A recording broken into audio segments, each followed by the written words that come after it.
el agua comenzó a bajar, fue necesario reconstruir la ciudad y renovar los esfuerzos por secar los lagos.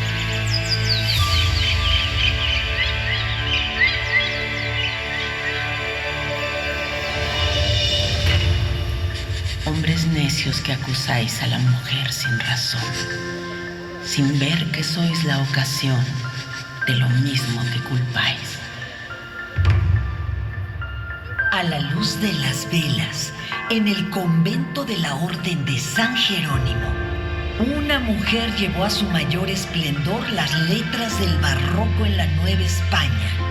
Sor Juana Inés de la Cruz aprende náhuatl de niña y más tarde latín. Vedada la universidad para las mujeres, Sor Juana encuentra en el monasterio el lugar seguro para desplegar su genio. En su lírica, al tiempo que elogia a virreyes y arzobispos, defiende la inteligencia femenina y explica a los antiguos dioses mexicas como versiones inacabadas de la historia de Cristo.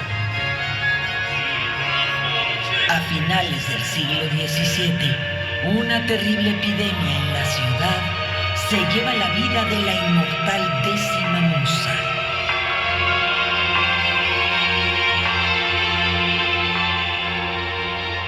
Gran estupor generó en la ciudad colonial el motín de 1692. Al atardecer del 8 de junio, más de 10.000 indios y también negros y mestizos pobres prendieron fuego al Palacio del Reinado y más tarde al ayuntamiento, al grito de ¡Fuera los españoles que se comen nuestro baile! ¡Fuera el virrey, número, quinto, Cinti! ¡Fuera el virrey que nos mata de hambre! ¡Fuera el mal gobierno! El virrey dispuso esa misma noche repartir al amanecer todo el maíz que se tuviera almacenado. El motín del hambre fue la primera rebelión en la ciudad.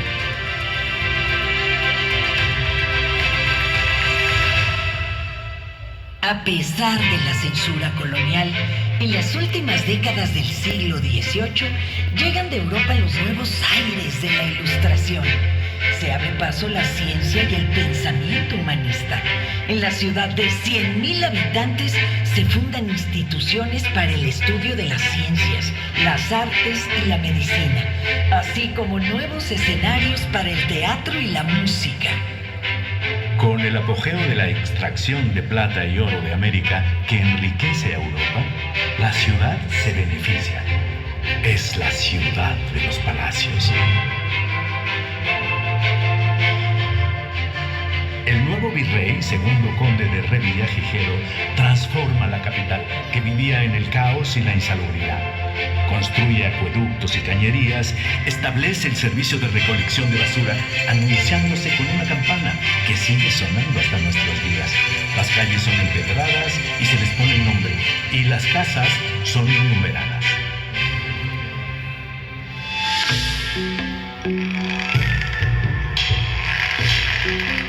En 1790, arreglando la Plaza Mayor, se encuentra un gran monolito mexica. En otros tiempos hubiera sido destruido, pero la curiosidad hace que el virrey disponga exhibirlo en la universidad. Sin embargo, con el hallazgo, una gran cantidad de indígenas acuden a venerar la escultura con velas y ofrendas. Espantado, el clero hace que la deidad sea enterrada de nuevo, pues decían que la escultura hacía renacer en los indios su vieja idolatría.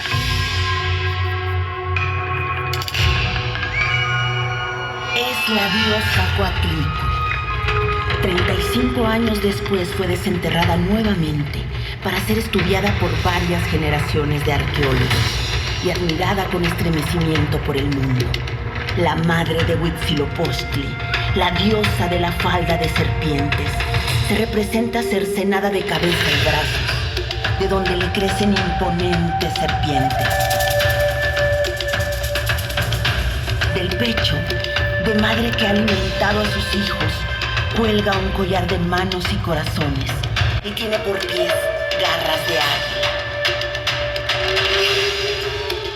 Meses después del descubrimiento de la Coatlicue, se encuentra también en la Plaza Mayor de la ciudad Otra escultura monumental de gran valor es la Piedra del Sol.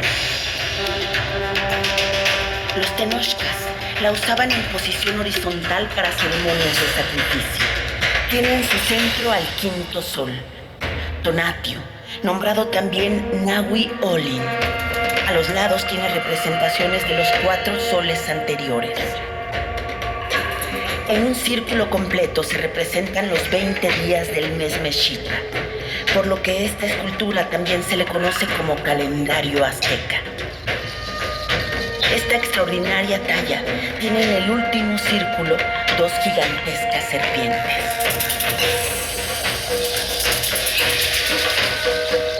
Durante más de 100 años, la Piedra del Sol estuvo empotrada en un costado de la catedral y hoy, junto con la Coatlicue, forman parte del gran patrimonio cultural que resguarda el Museo Nacional de Antropología.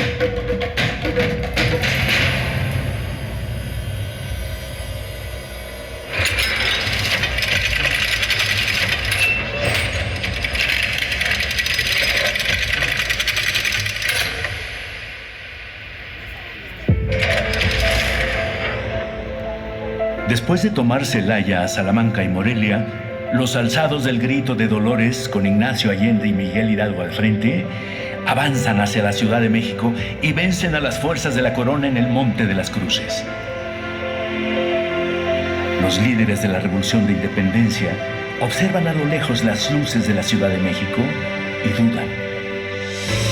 Finalmente deciden no tomar la ciudad y no bajar a arrancar de las puertas de las iglesias el acta de excomunión contra Hidalgo, sino avanzar hacia Guanajuato. La independencia tendrá que esperar 11 años. Durante ese tiempo, la Ciudad de México no fue escenario de batallas, sino de conspiraciones en favor de la insurgencia. Leona Vicario destaca enviando recursos económicos e información. Una vez descubierta por las autoridades, escapa de la ciudad, pero es detenida y encarcelada.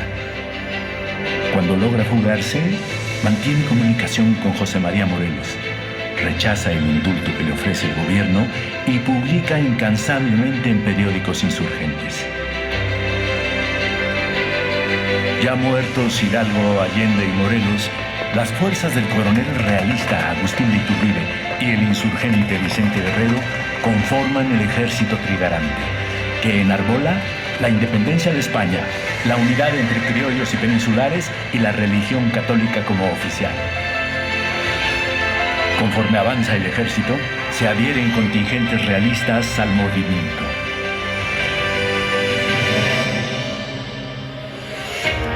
Con 180,000 habitantes, la ciudad se ilumina con lámparas de aceite encendidas por los serenos. Los aguadores reparten el agua cargándola hasta los domicilios. Las mujeres de todas las clases visten con rebozo y la bebida más común es el pulque. Los pactos firmados en Córdoba abren las puertas de la capital a los independentistas. El 27 de septiembre de 1821, la Ciudad de México recibe al ejército trigarante. Desde muchos edificios se cuelga la primera bandera tricolor. El desfile se transforma en una enorme fiesta popular y al día siguiente, la Junta Soberana firma el Acta de Independencia. Meses después, Iturbide se corona emperador de México en la catedral. Pero el imperio fracasa. En distintos estados y en la capital se suceden levantamientos militares. El efímero emperador abdica. En la Ciudad de México se reúne un nuevo Congreso que aprueba la Constitución Federal de los Estados Unidos Mexicanos. Nace la República, formada por estados libres y soberanos y el Distrito Federal como capital y sede de los poderes. Tras las elecciones, en Palacio Nacional toma protesta el primer presidente de México, Guadalupe Victoria. Por el norte y el Golfo de México, el ejército norteamericano avanzó en la guerra expansionista que arrebató al país medio territorio. El ejército invasor, a pesar de encontrar fuertes resistencias, ingresa finalmente a la cuenca, derrotando en Churubusco y los Pedregales a contingentes valientes pero mal organizados. Las batallas finales se dieron en Chapultepec, un último intento desesperado por detener a los invasores. Lo dan jóvenes cadetes desde lo alto del castillo de Chapultepec. El ejército norteamericano entra a la ciudad.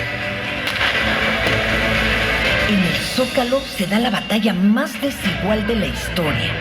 Durante varios días, pueblo llano enardecido por el orgullo nacional se lanza con piedras y cuchillos contra los invasores. Finalmente la bandera yanqui ondea en Palacio. 4 meses después, en la villa de Guadalupe, se firma el acuerdo del retiro del ejército invasor, mientras que se pierde la mitad del territorio nacional. La revolución de Ayutla termina con más de 30 años de dictadura de Antonio López de Santana. Desde los altos del recinto parlamentario y en las crónicas luminosas de Francisco Zarco, la Ciudad de México es testigo de los debates del Congreso Constituyente. El 5 de febrero de 1857 juran la nueva Constitución. En ella se lee: la soberanía nacional reside esencial y originalmente en el pueblo. Todo poder público dimana del pueblo y se constituye para su beneficio. Los liberales se enfrentan al gran poder económico de la Iglesia. En la ciudad, casi la mitad de las propiedades pertenecían al clero. Son expropiados conventos, iglesias y monasterios. A muchos se les da nuevo uso y otros son destruidos. La vida secular cambia el paisaje urbano. Se abren oficinas de gobierno para expedir actas de nacimiento y de matrimonio. Los panteones se hacen civiles y los conventos ahora se imaginan como escuelas públicas. El viejo poder del clero, heredado de la colonia, vive su ocaso. Ante la nueva Constitución liberal, federalista y laica, los conservadores se rebelan contra el gobierno de Benito Juárez, primer presidente indígena de México. Encabezados por Miguel Miramón, forman un gobierno paralelo y retienen la Ciudad de México, que fue asediada por los ejércitos de Ignacio Zaragoza y Santos Degollado. Después de 3 años de duras confrontaciones, en Calpulalpan, los liberales vencen el último esfuerzo conservador y el presidente Benito Juárez regresa victorioso a la ciudad. Pero no tardaría en llegar un nuevo desafío para la República. A pesar de la heroica defensa de Puebla, finalmente las tropas de ocupación francesa avanzan sobre la Ciudad de México. Una multitud silenciosa se reúne en el Zócalo.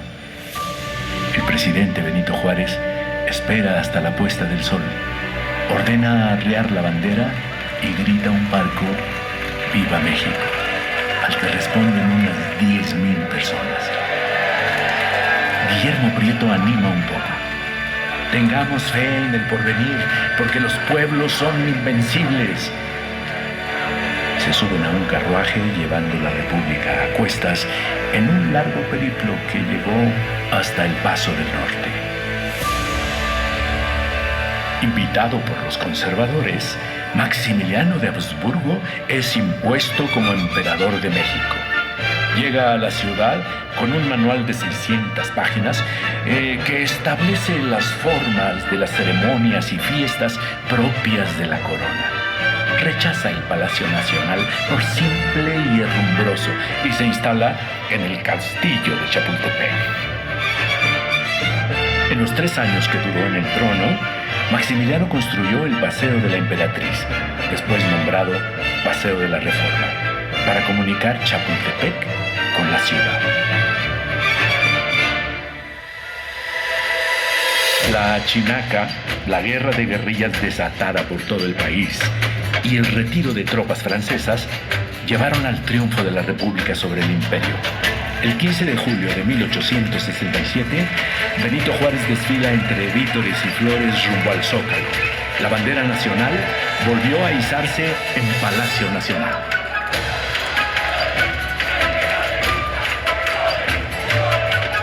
Después de muchos enfrentamientos entre los liberales, Porfirio Díaz ganó la guerra civil contra el gobierno de Sebastián Lerdo de Tejada, tomando el poder durante los siguientes 35 años. Tiempo en el que la población de la ciudad se duplicó, llegando a 500,000 de habitantes. La dura explotación del trabajo obrero y campesino consolidó a una clase capitalista. El positivismo francés influyó en la cultura y fue guía para la transformación de la ciudad. Se fundaron hacia el poniente las colonias Juárez, Cuauhtémoc y Roma para la burguesía, con iluminación eléctrica, agua potable y drenaje. En contraste, la colonia Morelos y nuevos asentamientos irregulares no gozaron de mejoras urbanas. Se construyeron líneas de tranvía que junto con los automóviles desplazaron paulatinamente a los transportes de tracción animal. En la agonía de la dictadura porfirista, se inauguró la Columna de la Independencia, con la victoria alada que tiene en sus manos una corona de laurel para los héroes y una cadena rota de 3 eslabones por los 3 siglos de colonia. Díaz también dispuso colocar la campana de Dolores sobre el balcón principal de Palacio Nacional. Y arriba se talló un escudo nacional flanqueado por un guerrero mexica y un soldado español. Más tarde se concluiría el Palacio de Bellas Artes y el proyecto porfirista del Congreso de los Diputados se transformaría en el Monumento a la Revolución.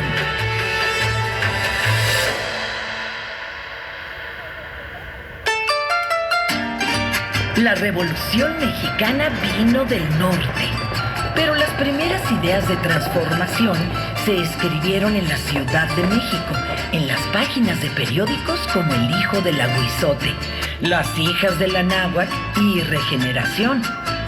Y aún antes, en las críticas del gran grabador José Guadalupe Posada, creador de La Catrina. Tras el triunfo del primer levantamiento armado, se cuenta que 500,000 de personas salieron a las calles de la ciudad a recibir a Francisco y Madero. La multitud celebró en el Zócalo el fin de la dictadura y el triunfo del prócer de la democracia.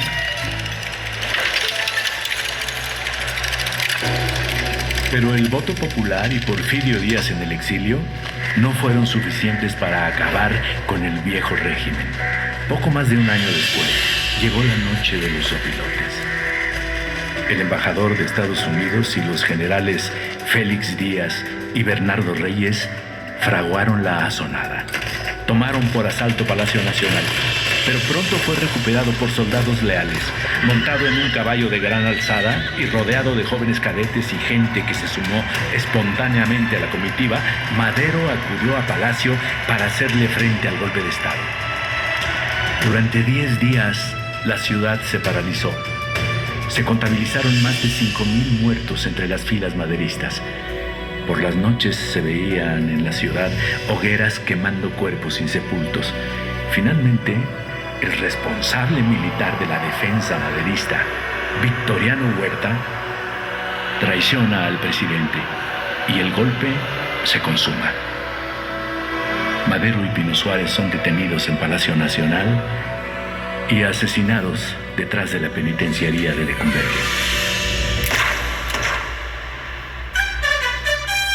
Nació Emiliano Zapata en un risueño pueblito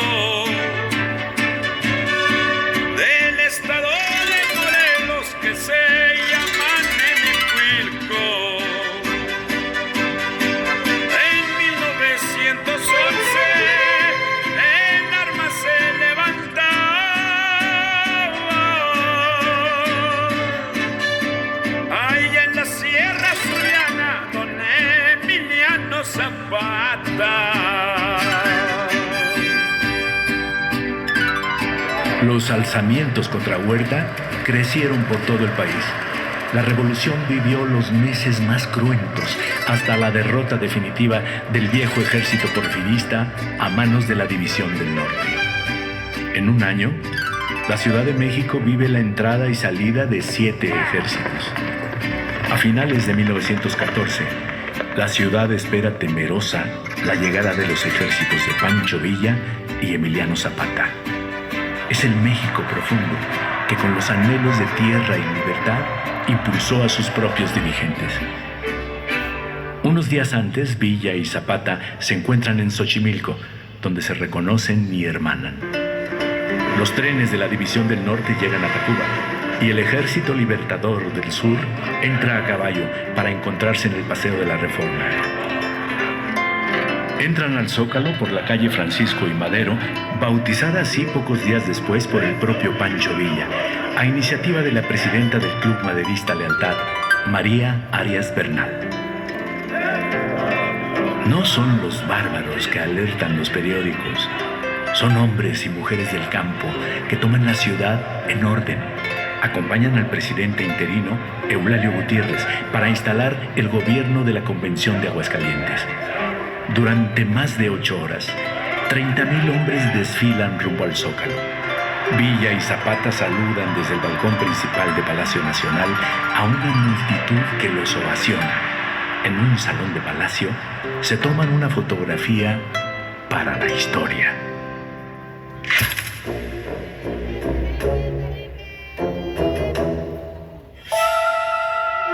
Esos años turbulentos fueron aprovechados por los propietarios de las vecindades de la ciudad para aumentar las rentas de forma desorbitada.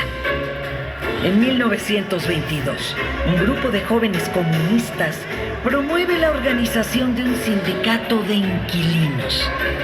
En un hecho inédito para la ciudad, durante varios meses, unos 30,000 habitantes de más de 2,000 vecindades se niegan a pagar las rentas. El gobierno obregonista finalmente apoya a los propietarios y la represión termina por derrotar la huelga inquilinaria. A inicios de la década de los 20, se fundan nuevas instituciones públicas para consumar el ideario de la revolución. El automóvil desplaza a los coches de caballos, que son prohibidos en la ciudad. La nueva jefatura de tránsito instala los primeros semáforos y establece el sentido de las calles. La ciudad ve con curiosidad a jóvenes que se suben a los andamios a pintar grandes murales en edificios públicos. Van vestidos con overoles de obreros y rechazan la pintura de caballete que acusan de burguesa. El movimiento muralista considera el arte un instrumento educativo, de denuncia y combate. Pintan al pueblo, su historia, a los protagonistas de la revolución y reivindican el pasado indígena. El muralismo mexicano cosecha admiración en el mundo. Destacan David Alfaro Siqueiros, José Clemente Orozco y Diego Rivera, quien pintó durante 12 años sorprendentes murales en el Palacio Nacional. Al paso del tiempo, la ciudad atesora un valioso patrimonio artístico que podemos disfrutar en edificios y espacios públicos.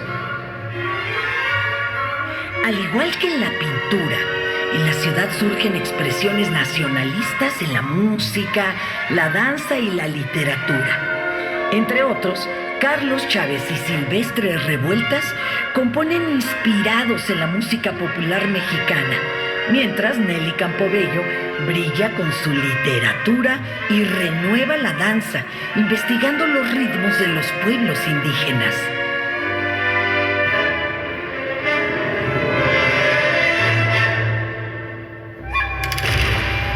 De nuevo la vieja ciudad mexica sale a la luz, cuando se refuerzan los cimientos de Palacio Nacional para construir el tercer piso. En 1926 se encuentra una escultura con fascinantes significados. Alfonso Caso la nombra el Teocalli de la Guerra Sagrada. Es un basamento piramidal con 13 escalones, número de los niveles del cielo mexica, y en la parte alta se representa un templo. Es la casa de Huitzilopochtli, quien está con Moctezuma Xocoyotzin franqueando al sol. En el plano horizontal está la diosa de la tierra, Tlaltecutli. A los costados están representados 4 dioses, y en la parte posterior la sorpresa es mayor. Está el emblema de México Tenochtitlan, y en la parte superior la fecha de fundación, 2 Casa.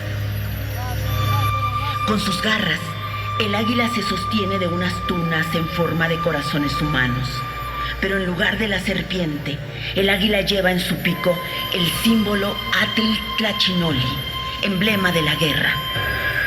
Los mexicas representan en esta talla su vocación guerrera y la función divina de los sacrificios humanos para alimentar a Huitzilopochtli y a Tlaltecutli, para mantener el ciclo de la vida, el orden del cosmos.